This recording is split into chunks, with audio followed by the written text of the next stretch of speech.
Dari dulu perempuan tuh disiap-siakan terus. Kenapa sih? Umur 4 tahun tuh Jepang datang. Itu tuh ya Allah Mbak, ya Allah itu hidup tuh kayak di neraka. Kita hidup itu harus sadar. Sadar bahwa kita itu hidup tuh karena karunia Tuhan. Dan dengan kesabaran itu bahwa ya saya percaya sekarang Tuhan kasih ini nanti pasti datang yang baiknya kan gitu. Kok kamu kok nggak makan? Ini udah dihitung sama ibu saya. Nanti kalau kurang saya dimarahin. Ya udah, saya beli 2, kamu 1, aku 1 ya. Oh. Itu anak itu saya pandang, saya mau nangis. Kegagalan bukan akhir dari segalanya, kesuksesan juga tidak selalu ada selamanya. Suka duka silih berganti, tapi kemauan dan keyakinan untuk terus melangkah itu yang harus dimiliki. Dan di Zero to Hero hari ini, edisi yang sangat spesial, edisi Kartini, dan saya berada di kediaman seorang legendaris Indonesia, siapa lagi kalau bukan Eyang Titik Puspa.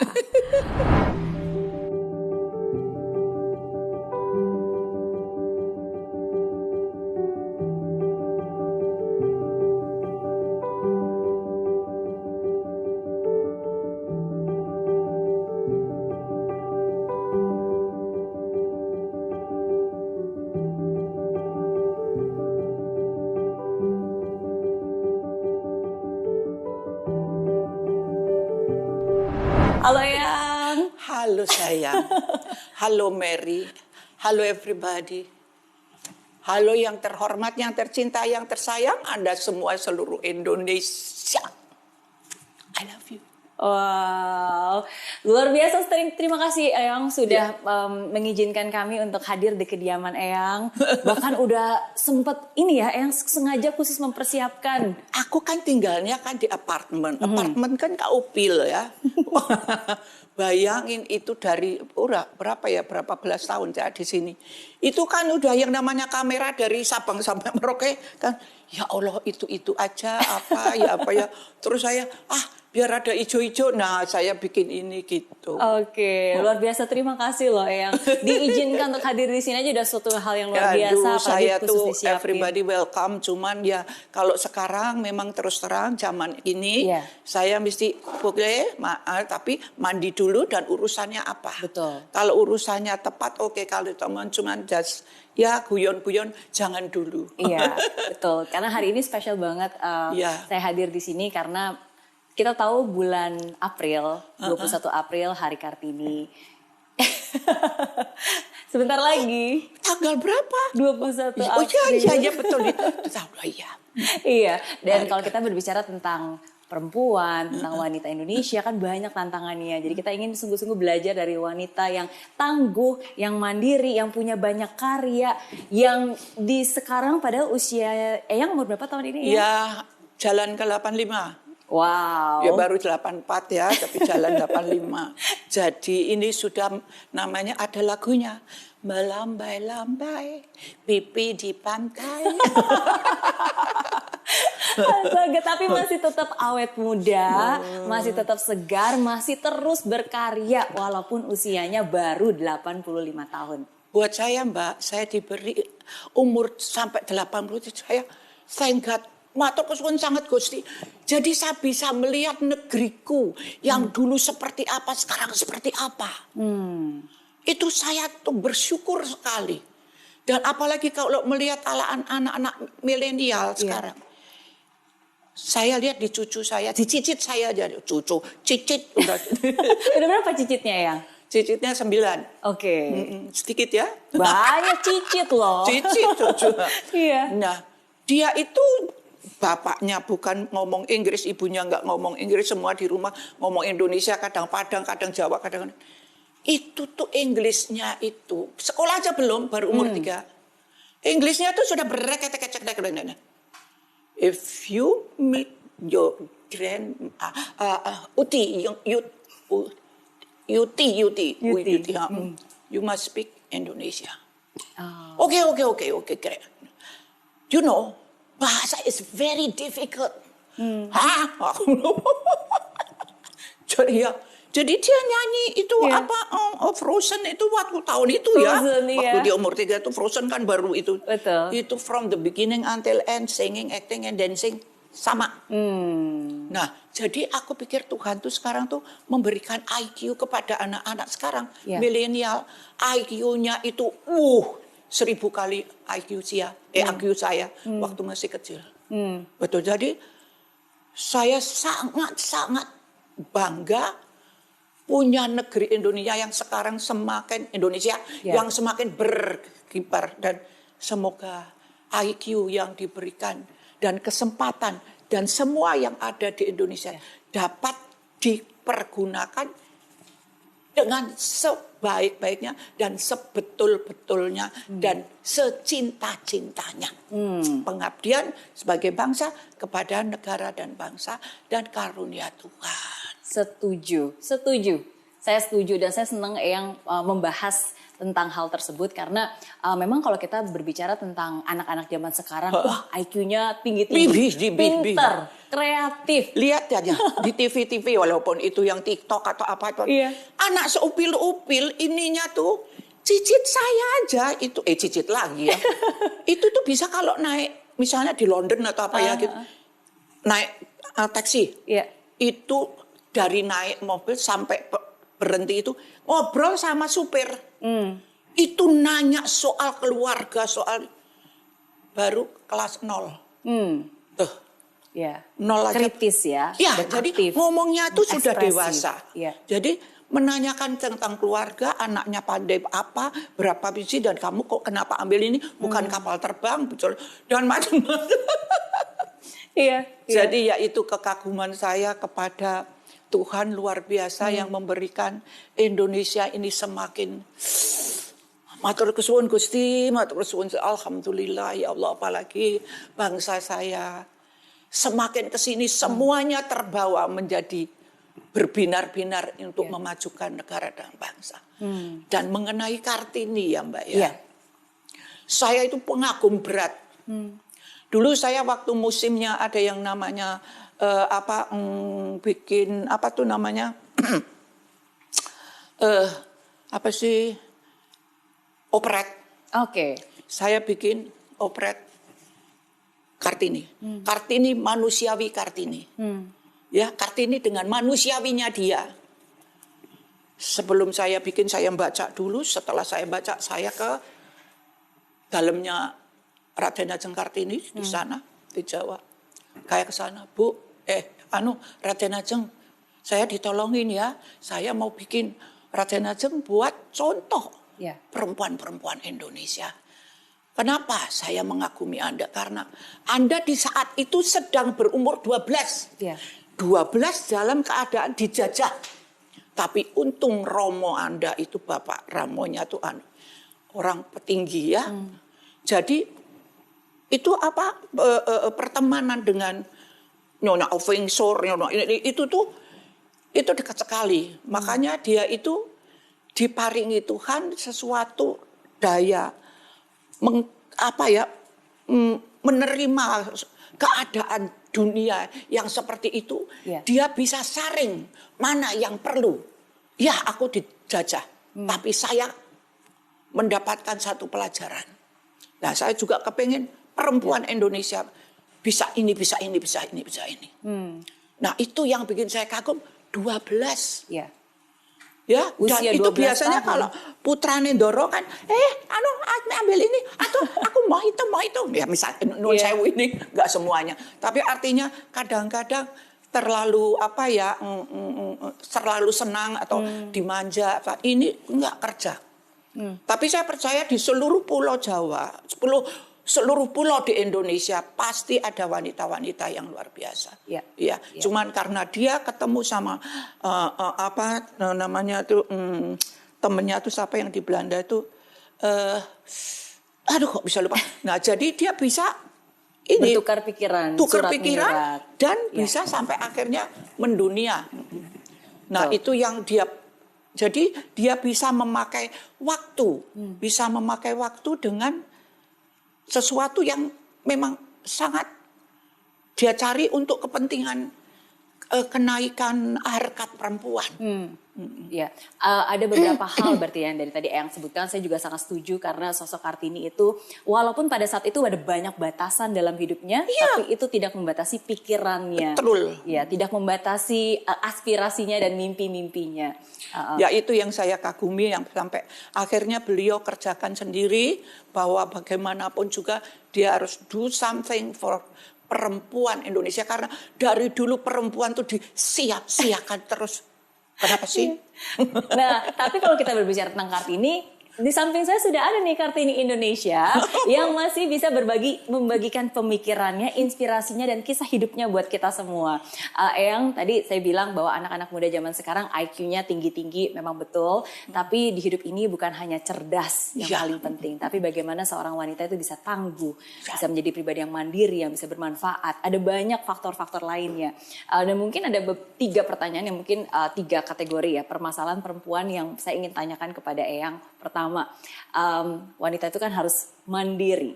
Kalau zaman sekarang banyak orang bilang, zaman dulu ya wanita itu katanya kerjaannya tuh cuma kasur, sumur, dapur.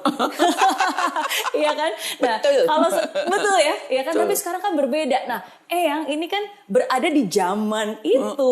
Tapi sedangkan Eyang sendiri juga sudah mandiri dari sejak zaman itu. Ya Gimana, kebetulan saya itu tumbuh hidup di dalam suasana masih dalam Indonesia, masih kasihan habis dijajah Belanda, teko meneh Jepang. Nah, saya kan tahun 37 lahirnya. Jadi itu Belanda pergi udah lama, baru Jepang saya umur 4 tahun tuh Jepang datang. Itu tuh ya Allah Mbak, ya Allah itu hidup tuh kayak di neraka. Lihat per orang tuh pada jatuh mati di jalanan karena lapar. Nah saya pun kalau di rumah nggak ada makanan, saya bukan yang Mbak nyuwun mam, nggak. Aku keluar rumah cari ada pohon, ada tumbuh itu daun muda, tak petik tak makan. Wow, mentah-mentah. Mentah-mentah. Di jalanan, apa itu udah dikencingi kuda, apa kerbau, makan. Gusti dalam makan menikah. Wow. Jadi segitu miskinnya. Jadi aku juga pernah makan di sebelahnya sini orang meninggal. Udah tinggal tulang sama kulit. Brokotok gitu aja, nggak ada yang mikirin, nggak ada. Karena semua orang susah. Dan kalau kita bikin sesuatu, takut sama Jepang. Jadi ya didiemin aja. Ada lagi di situ juga ada Jepang. Wah baru ada Suzuki apa dia ngomong Jepang deh pokoknya. Makan pisang, kulitnya dibuang ta. Saya ambil tuh kulit, saya buangi kerikilnya, saya makan kulitnya. Makan kulit pisang. Kulit pisang bekas Jepang. Wow. Duh, matur suwun kenyang Gusti. Masih tetap bisa mensyukuri. Ya. Nah, memang yang pertama gini. Kita hidup itu harus sadar. Sadar bahwa kita itu hidup tuh karena karunia Tuhan. Kita dicipta oleh Tuhan. Dan kalau kita sadar bahwa Tuhan itu ada, kita masih punya rasa takut. Mau gini mau gitu harus takut. Ya. Jadi nanti Gusti Allah lihat gitu. Jadi ada rem, sabar, ya sadar, sabar. Terus kalau mungkin ya memang susah itu apa nama bijaksana apa nama. Tapi semua itu kalau kita resapi kehidupan yang indah, melihat wah di luar itu pohon-pohonan, pokoknya landscape yang indah itu. Ya Allah Tuhan bagus sekali. Itu diterima dengan senang. Jadi, aduh gunung ini bagus sekali kamu. Kadang-kadang aku ngobrol sama daun-daun. Jadi itu semua dinikmati itu jadi kayaknya kita tuh hidup tidak sendiri. Walaupun teman belum ada. Tapi kita tuh bisa nih. Dan dengan kesabaran itu bahwa ya saya percaya sekarang Tuhan kasih ini nanti pasti datang yang baiknya kan gitu. Iya. Ya sama semangat tetap semangat. Sempat menjadi tulang punggung keluarga di usia yang masih Enggak, muda. ya bukan tulang punggung, cuma nolongin ibu saya. Jadi umur 5 tahun itu saya masih pakai celana monyet. Yang ada kantongnya di depan. Bawa ceret, tahu ceret? Ceret itu teko gede yang buat dimasak. Iya. Iya. Itu ada tehnya. Terus rumah saya dekat dengan itu mengungsi dekat dengan stasiun kereta api. Jadi kalau pagi-pagi teh Ndoro, teh ngono. Monggo tehipun Ndoro itu tuan nyonya itu Ndoro ya. Yeah. Teh Ndoro. Itu ada yang aku ra duwe. Tapi aku duwe apa salak. Maune telu saiki gari loro. Kan salak itu kan bijinya 3. Dia baru makan 1 masih ada 2. Kowe rasa tak bayar, tak kei salak. Mboten sisa budar, ngunjuk mawon. Ora aku kon ndak dosa.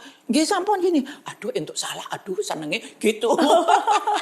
Nanti ke sana lagi gini. Sampai kalau yang betul-betul aku pengen ngombe ning ora duwe apa-apa. Ngunjuk Bu, ngunjuk.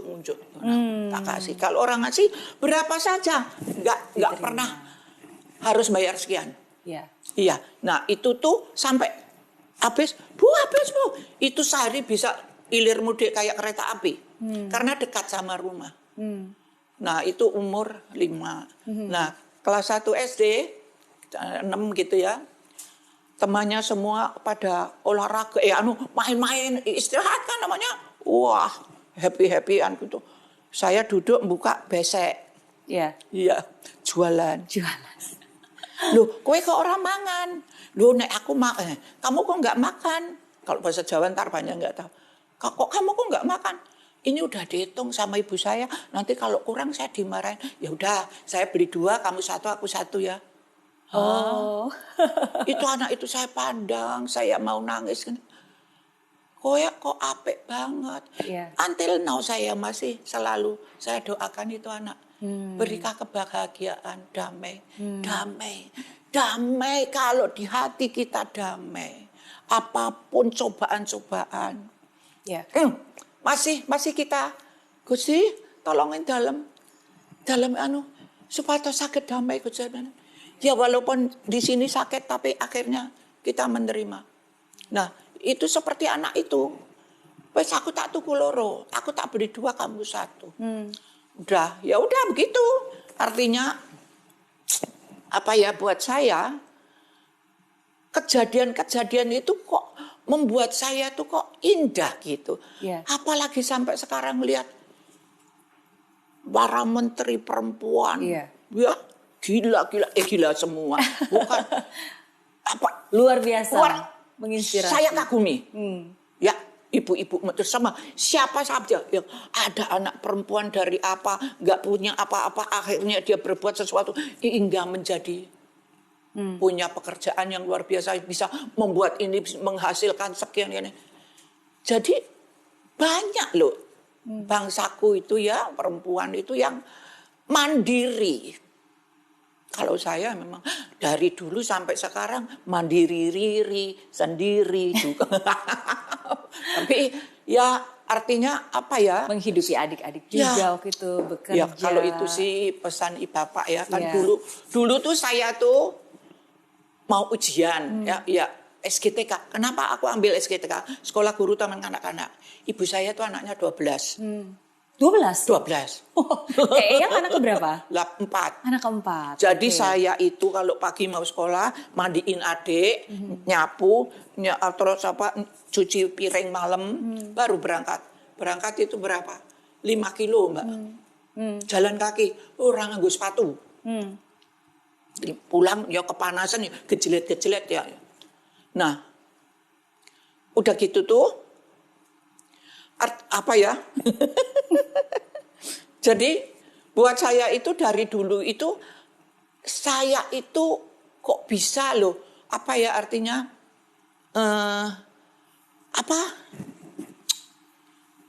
kok bisa melakukan apa yang yang memang di depan saya itu harus saya kerjakan. Saya dari kelas 3 SD saya tuh sudah bersahabat sama Tuhan. Tapi sebelumnya saya perang sama Tuhan. Tuhan baru marah ya. Jadi bukan Indonesia saja kok yang ribut. Seluruh dunia dibikin ribut oleh Tuhan.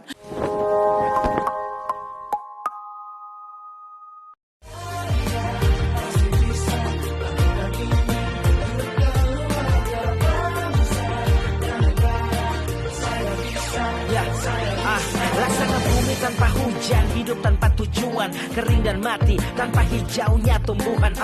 Demikian kalau mimpi tak kunjung terjadi.